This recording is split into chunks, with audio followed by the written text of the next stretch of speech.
Você me pergunta se eu acredito no super-homem do Nietzsche. Não é possível acreditar ou desacreditar, porque não é um assunto de fé, de crença. O super-homem nem existe para o Nietzsche. O Nietzsche não criou o super-homem.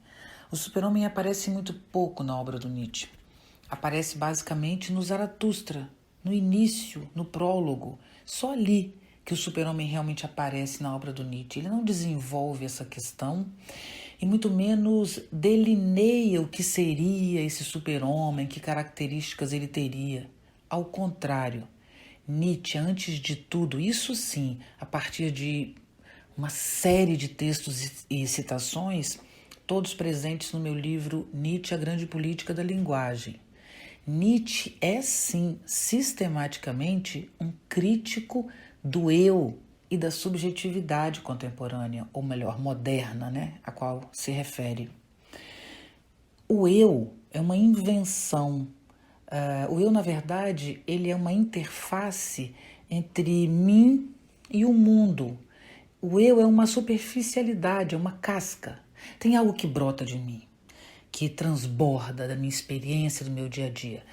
Algo que transborda de mim, do meu dia a dia, na minha vida, nos meus gestos, que é a vida, que é essa força que me move. Tanto que quando morro, né, quando alguém morre, você vê exatamente que permanece ali algo material, mas que essa vibração, esse movimento não existe mais. Então, a vida não é o corpo, mas o que vibra no corpo. Isso é a vida, que é eterna, porque a vida é eterna.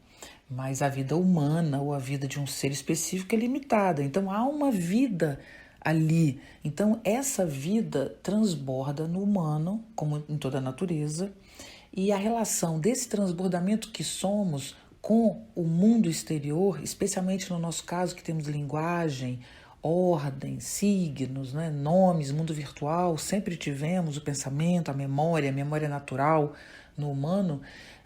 Nós temos uma relação com a natureza, com a exterioridade, que eternamente ganha sentido e a gente muda o sentido, né? A gente acredita em algo, defende aquilo, depois não é mais aquilo, em geral ampliando esses universos, na melhor das hipóteses, mas tem sempre uma mediação de um julgamento, de um valor.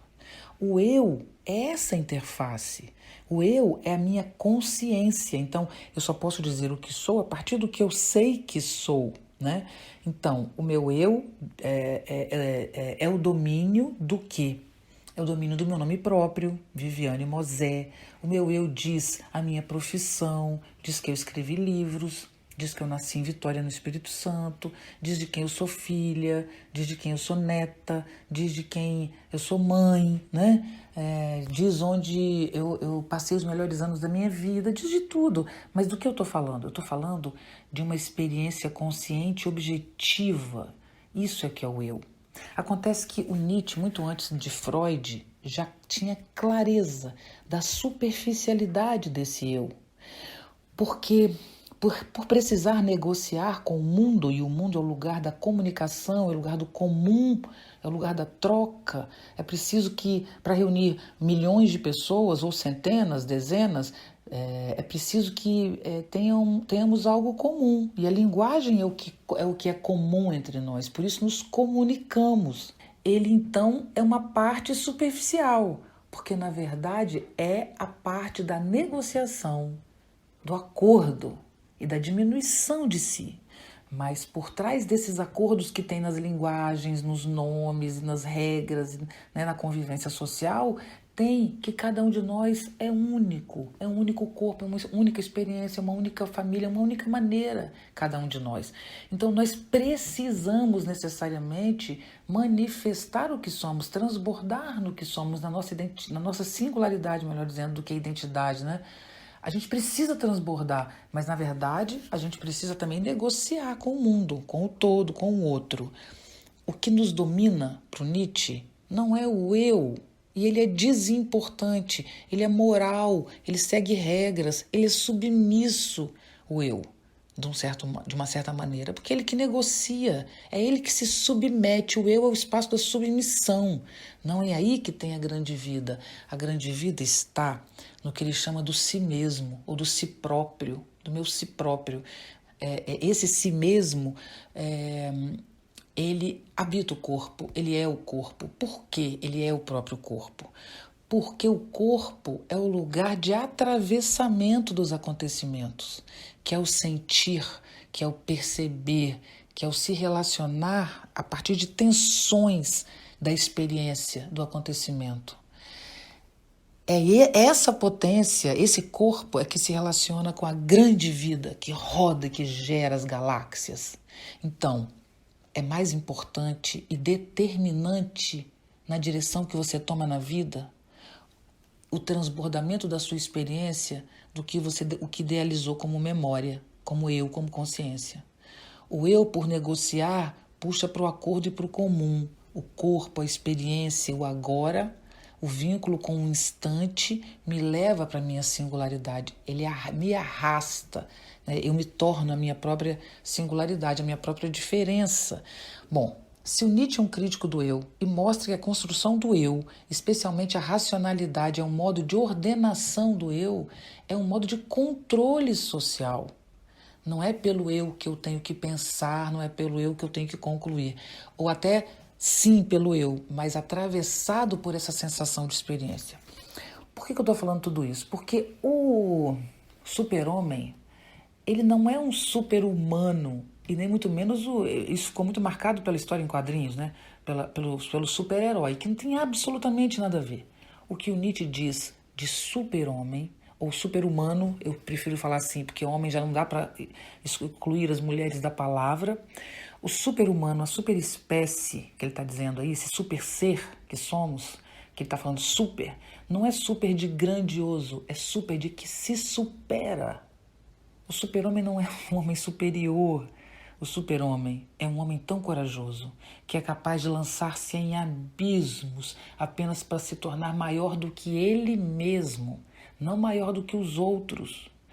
É mais fácil você encontrar um super-homem, no sentido nietzschiano, numa favela do que numa grande universidade, porque muitas pessoas são levadas a uma superação extrema de si mesmas, dos seus medos, das suas angústias, são obrigadas por situações de conflito social, humano, de desigualdade social, de humilhação, de preconceito. Pense em alguns transexuais que hoje a gente conhece publicamente, ou os que a gente não conhece, né? Mas hoje isso é muito mais visível para a gente, felizmente, né? Imagina o que é você ser transexual no mundo que a gente vive, com essa violência, com esse ódio, e você realmente se sentir uma pessoa diferente. Quantas barreiras um transexual, um transgênero tem que produzir em sua própria vida para poder existir e ganhar alguma dignidade. Então, é muito mais fácil você falar de super-homem pensando numa pessoa que transforma a sua vida radicalmente por coragem e muitas vezes imposta por condições sociais do que uma pessoa que já nasceu filha de intelectuais e que hoje é um grande intelectual também, mas que vem de berço, né?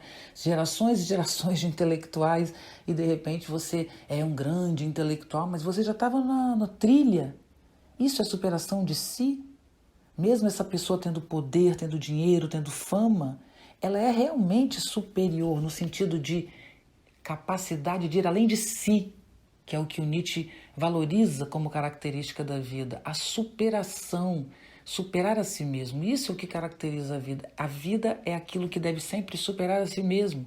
Isso é o conceito nietzschiano de vontade e potência. Então, super-homem é quem é corajoso, super-mulher, super-humano, né? É quem é tão corajoso que faz da vida um espaço de expansão e não de domínio e de controle dos outros, porque isso é produto da covardia e não da superação. Controlar os outros não é signo de força para o Nietzsche, mas de fraqueza. É signo de inferioridade. Eu me sinto tão pequeno que para eu me sentir bem, eu preciso humilhar os outros, diminuir os outros. Isso não é signo de força. Isso não é característica de superação, diria o Nietzsche. Então, um super-homem nunca é um humano poderoso, grandioso, cheio de poder. Não, é o contrário. É alguém tão despojado desse tipo de mesquinharia que é capaz de viver a experiência da vida em sua totalidade, porque não teme os conflitos e os abismos e vê em tudo isso uma possibilidade de se tornar maior do que é. Isso é humano.